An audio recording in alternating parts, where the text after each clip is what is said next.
এঁচোড়টা আমি পরিবেশন করে দেখাচ্ছি। এই দেখুন দেখতে কি সুন্দর হয়েছে, আর খেতেও কিন্তু অসাধারণ লাগে।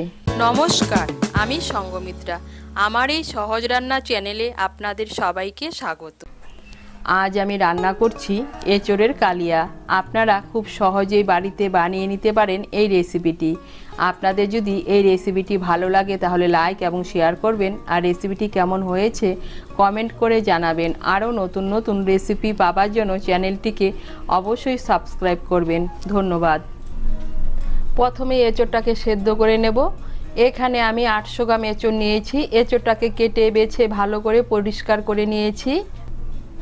আমি যেহেতু ছোট সাইজের এঁচোড় নিয়েছি তাই এঁচোড়টাকে আমি প্রেসার কুকারে সেদ্ধ করে নিচ্ছি। আর ছোট সাইজের এঁচোড়গুলো একটু শক্ত হয়। এর মধ্যে দিয়ে দিচ্ছি 1 কাপ জল, দিয়ে দিচ্ছি সামান্য একটু নুন আর সামান্য একটু হলুদের গুঁড়ো।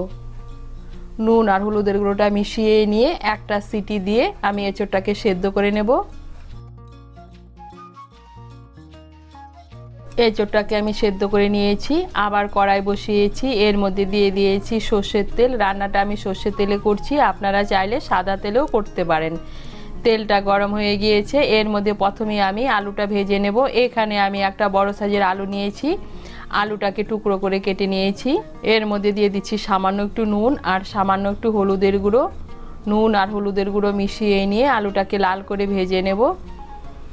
আলুটাকে লাল করে ভেজে নিয়েছি, এখন আমি আলুটাকে তুলে নিচ্ছি। এই তেলের মধ্যে আমি এঁচোড়টা ভেজে নেব। আমি এঁচোড়টাকে সেদ্ধ করে জলটাকে ভালো করে ঝরিয়ে নিয়েছি।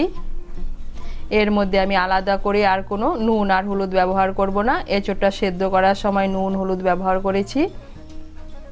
এঁচোড়টাকেও হালকা করে একটু ভেজে নেব।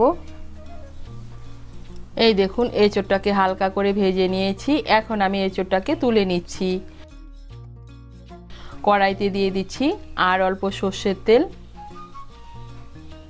এর মধ্যে দিয়ে দিচ্ছি একটা তেজপাতা, দিয়ে দিচ্ছি গোটা গরম মশলা। গোটা গরম মশলার মধ্যে নিয়েছি এলাচ, লবঙ্গ, দারচিনি। এলাচের মুখগুলো একটু ফাটিয়ে দিয়েছি। ফোড়নটা দিয়ে একটু নাড়াচাড়া করে নিয়ে এর মধ্যে দিয়ে দিচ্ছি পেঁয়াজ কুচি। এর মধ্যে দিয়ে দিচ্ছি একটা মাঝারি সাইজের পেঁয়াজ কুচি। পেঁয়াজ কুচিটাকে লাল করে ভেজে নেব।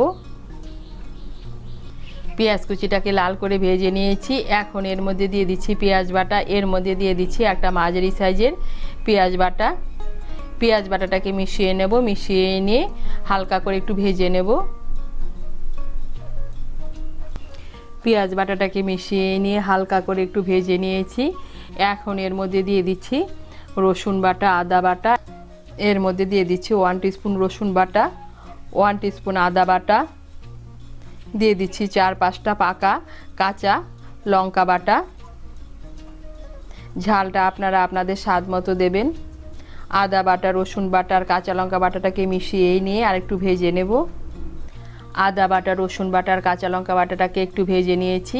এখন এর মধ্যে দিয়ে দিচ্ছি টমেটো পেস্ট। এর মধ্যে দিয়ে দিচ্ছি একটা মাঝারি সাইজের টমেটো পেস্ট।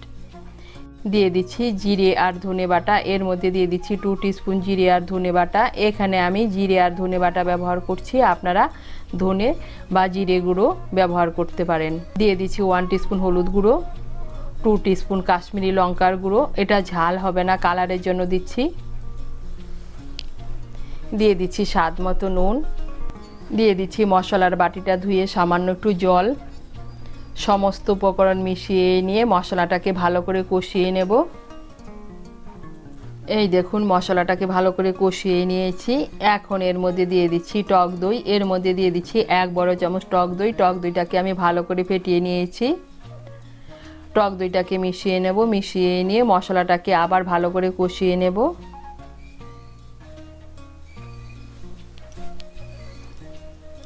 দইটাকে মিশিয়ে নিয়ে মশলাটাকে আবার ভালো করে কষিয়ে নিয়েছি। মশলার থেকে তেল ছেড়ে দিয়েছে, তার মানে মশলা ভালো করে কষানো হয়ে গিয়েছে। মশলা যত ভালো করে কষানো হবে রান্নার স্বাদ কিন্তু তত ভালো হবে। এখন এর মধ্যে দিয়ে দিচ্ছি ভেজে রাখা আলু আর ভেজে রাখা এঁচোড়। দিয়ে দিচ্ছি সামান্য একটু জল। জলটাকে মিশিয়ে নিয়ে আলু আর এঁচোড়টাকে ভালো করে মশলার সঙ্গে কষিয়ে নেব। আলু আর এঁচোড়টাকে মশলার সঙ্গে ভালো করে কষিয়ে নিয়েছি। এখন এর মধ্যে দিয়ে দিচ্ছি জল। আপনারা যেরকম ঝোল খাবেন সেই অনুযায়ী জল দেবেন। আমি এর মধ্যে 2 কাপ আর হাফ কাপ গরম জল দিচ্ছি। জলটাকে মিশিয়ে নেব। মিশিয়ে নিয়ে আঁচটাকে মিডিয়াম করে 10 মিনিটের জন্য ঢেকে দেব। আঁচটাকে মিডিয়াম করে 10 মিনিটের জন্য ঢেকে দিয়েছিলাম। এই দেখুন এঁচোড় আলু ভালোভাবে সেদ্ধ হয়ে গিয়েছে। এখন এর মধ্যে দিয়ে দিচ্ছি চিড়ে রাখা কাঁচা লঙ্কা, দিয়ে দিচ্ছি হাফ টিস্পুন গরম মশলার গুঁড়ো, দিয়ে দিচ্ছি 1 চামচ ঘি আর দিয়ে দিচ্ছি সামান্য একটু চিনি।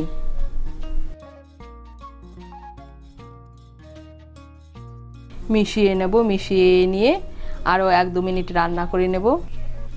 আরও 1-2 মিনিট রান্না করে নিয়েছি আর তৈরি হয়ে গেল এঁচোড়ের কালিয়া। আপনারা এইভাবে এঁচোড়ের কালিয়া বানিয়ে খেয়ে দেখবেন, খেতে কিন্তু অসাধারণ লাগে। তৈরি হয়ে গেল এঁচোড়ের কালিয়া।